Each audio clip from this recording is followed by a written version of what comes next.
2 দিন পর চেনা রূপে ফিরেছে দেশের লাইফলাইন হিসেবে পরিচিত ঢাকা-চট্টগ্রাম মহাসড়ক।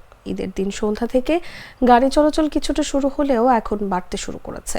ঈদের তৃতীয় দিন বুধবার সকাল থেকে পূর্বের চিরচেনা রূপে ফিরেছে ব্যস্ত সড়কটি। সড়কের মিরসরাই উপজেলার ধুমঘাট থেকে সীতাকুণ্ড উপজেলার সিটি গেট পর্যন্ত সব ধরনের যানবাহন চলাচল করতে দেখা গেছে। দূরপাল্লার বাস, অভ্যন্তরীণ রুটে চলাচল করা চয়েস, উত্তরা, মিরসরাই এক্সপ্রেস পরিবহনের বাস চলাচল করছে বারিয়ারহাট সীতাকুণ্ড রুটে চলাচল করা লেগুনা ও সেফ লাইন পরিবহনের সব গাড়ি। ব্যক্তিগত গাড়ির পাশাপাশি বেশি চলাচল করছে সিএনজি চালিত অটোরিকশা।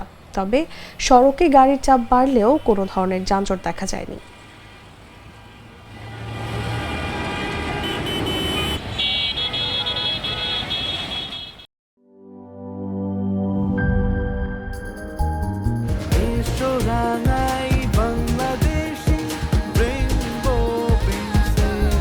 রেইনবো পেইন্টস, ছড়াও জীবনের রং।